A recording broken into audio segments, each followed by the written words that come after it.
Tem gente que só começa a se preocupar com o dinheiro quando tá endividada. No meu caso, eu nunca cheguei nesse ponto, porque eu sempre aprendi a fazer muito, mesmo com pouco. E é isso que eu quero mostrar para vocês hoje. Os hábitos financeiros que me levaram a ter liberdade, mesmo quando eu ganhava muito pouco. E que você também pode aplicar agora já, com o que você já tem. Não se preocupe que a gente não vai falar de fórmula mágica, de investimento mirabolante. A gente vai falar de decisões reais, práticas, que você pode começar a aplicar desde hoje, mesmo com pouco dinheiro. Você sabia que 61% dos brasileiros não consegue guardar nem R$ 100 por mês? E pior, muita gente acha que o problema é que você precisa ganhar mais, mas você ganha mais e o sufoco só aumenta. Porque o problema real não é o quanto entra, é como a gente lida com o que entra. E eu já senti isso na pele mesmo sem nunca ter sido endividada. Eu sei que sempre tive meus privilégios, mas na época da faculdade, meus pais me ajudavam a me manter, então eu não precisava trabalhar, o que é um super privilégio, mas o dinheiro ele era muito contado. E pela primeira vez eu me vi nessa necessidade de fazer o dinheiro dar o mês todo, coisa que antes meus pais cuidavam para mim, eu não precisava me preocupar. Mas eu recebia aquela quantia e eu tinha que fazer ela dar até o final do mês para tudo que eu precisasse fazer. Aí o tempo passou, né? Eu comecei a estagiar, eu voltei a morar na casa dos meus pais e começou a sobrar um pouquinho mais de dinheiro. E foi ali que eu percebi que a forma com que a gente lida com o dinheiro conta muito mais do que a quantidade que entra. O ponto de virada, ele acontece quando você se sente dona do dinheiro e não uma vítima tentando lidar com o dinheiro. E não importa se você começou agora, se você tá cheia de boleto, se você tem dívida, o que importa é você tomar essa decisão de se organizar em relação ao dinheiro. A pergunta não pode ser como que eu fico rico rápido, porque essa pergunta vai te levar em respostas catastróficas. A pergunta que você tem que fazer é o que eu posso fazer hoje para eu ter uma tranquilidade financeira maior. E aqui eu vou trazer para você 5 passos que eu apliquei na minha vida na prática e que foram fundamentais para eu me sentir muito mais tranquila com relação às finanças. O primeiro é aquele clichê que todo mundo sabe que é gaste menos do que você ganha. E eu sei que vão falar aqui, mas se você vive de salário mínimo, talvez você não consiga fazer isso. Tudo bem. Nesse caso, então, você tem que realmente se esforçar para conseguir ganhar um pouco mais, para conseguir pelo menos cobrir as contas. Mas o principal ponto aqui é que a maioria das pessoas que eu conheço do meu convívio não ganham um salário mínimo. E mesmo assim, muitas delas têm problemas financeiros, são endividadas, não conseguem lidar, não conseguem realizar os sonhos, porque ou elas gastam exatamente o que ela entra, ou elas gastam sempre um pouquinho mais do que entra. E isso vale, por exemplo, quando você faz uma compra no cartão de crédito e você parcela em várias vezes para você ir pagando ao longo do tempo, porque você não teria dinheiro para pagar agora. Isso significa que você está gastando mais do que você pode, porque você não teria dinheiro para pagar agora e está comprando algo parcelado no cartão, por exemplo. Na época que eu era universitária, eu tentava ao máximo economizar tudo que eu podia. Então eu morava fora e só uma vez por mês eu via o Ju, meu namorado, e sempre que eu via ele eu queria fazer alguma coisa diferente. Eu queria sair comer, fazer um passeio, e como a grana era muito apertada, o que eu fazia? Eu economizava em tudo que eu podia. Então eu ia no supermercado, eu comprava as coisas mais baratas, eu me esforçava muito para economizar, para uma vez no mês, por exemplo, eu conseguir sair comer uma comida mais legal, fazer um passeio mais legal, porque eu tinha aquele dinheiro guardado. E nunca assim, parcelando, mas eu parcelo e depois eu vou pagando. Não, sempre economizando dinheiro para depois gastar. E assim, você vai ficar surpresa do quanto aqueles R$ 10 por dia fazem ao longo do mês, ao longo do tempo, ao longo dos anos. Qualquer R$ 100 que você guarda por mês faz muita diferença no longo prazo. O segundo passo é montar uma mini reserva de emergência. Óbvio que quando você ganha pouco e você consegue economizar pouco, vai demorar para você conseguir juntar toda a reserva que dizem, 6 meses se você é CLT ou 12 meses se você empreende. Mas se você nunca começar, você nunca vai conseguir ter esse dinheiro. E uma vez que você juntou uma pequena quantidade que seja, já faz toda a diferença, porque você já sente que se algo der errado, você consegue tirar da sua reserva de emergência. Não vai ser um caos que você vai ter que achar de onde tirar o dinheiro e que não vai ter de onde sair. Você sabe que vai ter aquilo ali para te ajudar. Caso você, sei lá, perca o emprego, caso surja, seu carro quebrou e você precisa gastar alguma coisa, o dinheiro tá ali guardado. Desde o começo, desde que eu era universitária e eu realmente tinha o dinheiro muito contado no mês, eu sempre consegui guardar R$ 100 no mínimo. Então, eu sempre me esforçava para guardar R$ 100, além desse dinheiro que eu guardava para gastar, né? Eu economizava para gastar com o Ju, eu economizava R$ 100 mesmo, que eu guardava lá na poupança mesmo, que era o que eu sabia fazer. Eu guardava esses R$ 100 todo mês, porque eu sabia que iria ser a diferença que ia fazer para mim, e realmente foi. O terceiro passo é se manter longe das dívidas. Esse para mim é o principal passo.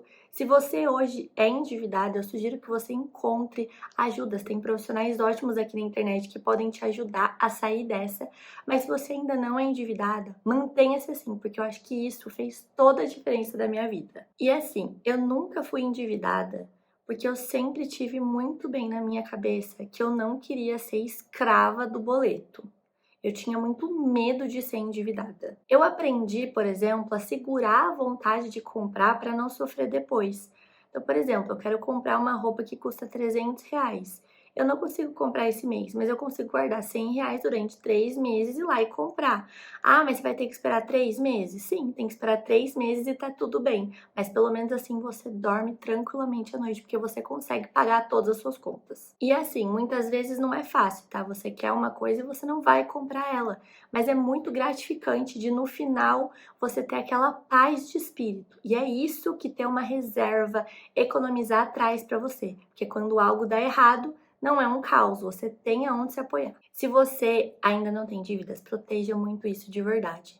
Se você tem, como eu já disse, um passo de cada vez, procure o mais rápido possível sair dessa. O quarto passo é invista em você antes de você querer aprender a investir no mercado, sabe? Comprar ação, comprar Bitcoin, tudo isso. Primeiro, invista no seu conhecimento. Primeiro, porque se você investe no seu conhecimento, tem chances de você ganhar mais. E quanto mais você ganha, mais fácil é economizar mais. Mas não adianta nada você ganhar mais se você não tem inteligência financeira, porque assim tudo que entra acaba saindo. Imagina que você tem um carro simples, você ganha mais, você vai lá e troca por um carro mais caro, melhor. Você ganha mais, você troca por um carro ainda melhor. Se você nunca aprende a poupar, você sempre vai estar gastando mais e nunca vai estar sobrando. Então é muito importante a gente aprender a psicologia por trás do dinheiro. E aqui eu recomendo um livro que eu sempre recomendo para as minhas amigas, pessoas perto, familiares, todo mundo. Eu sempre recomendo o livro que chama A Psicologia Financeira. Antes de você querer aprender a comprar fundo, Bitcoin, ações, aprenda a lidar melhor com o seu dinheiro. Aprenda o porquê você está guardando, qual é o sentido daquilo que você está fazendo, para depois que você realmente conseguir guardar, você tiver um dinheiro guardado, aí sim você vai pensar, tá bom, agora que eu tenho um dinheiro guardado, como que eu faço para fazer ele trabalhar cada vez melhor para mim? Ah, na poupança não tá muito legal? Tá bom, vamos mudar de repente para um fundo multimercado, vamos começar a estudar sobre ações, não sei. Mas é muito importante, antes de tudo isso, você aprender só a psicologia financeira. Então, eu recomendo muito esse livro, porque ele fez toda a diferença na minha vida. E eu aposto que vai fazer na sua vida também. E o quinto passo é crie uma nova fonte de renda, mesmo que ela seja pequena. Isso para mim também é muito relevante. A sua fonte de renda pode ser, por exemplo, o seu dinheiro, né, que você guardou, ele está rendendo para você, então ele pode ser uma fonte de renda. Ou você começar a empreender num novo negócio, uma fonte de renda extra. Por exemplo, para mim, o YouTube, o conteúdo do Instagram, meus infoprodutos são uma fonte de renda extra, porque eu sou CLT, que é a minha fonte de renda principal. E isso te dá uma tranquilidade muito grande. Porque, por exemplo, vamos supor que a empresa que você trabalha, ela quebra, ela fecha, ou o seu próprio negócio que você trabalha, ele dá errado e você precisa fechar ele. Se você tem essa outra fonte de renda, você não passa desespero quando esse tipo de coisa acontece.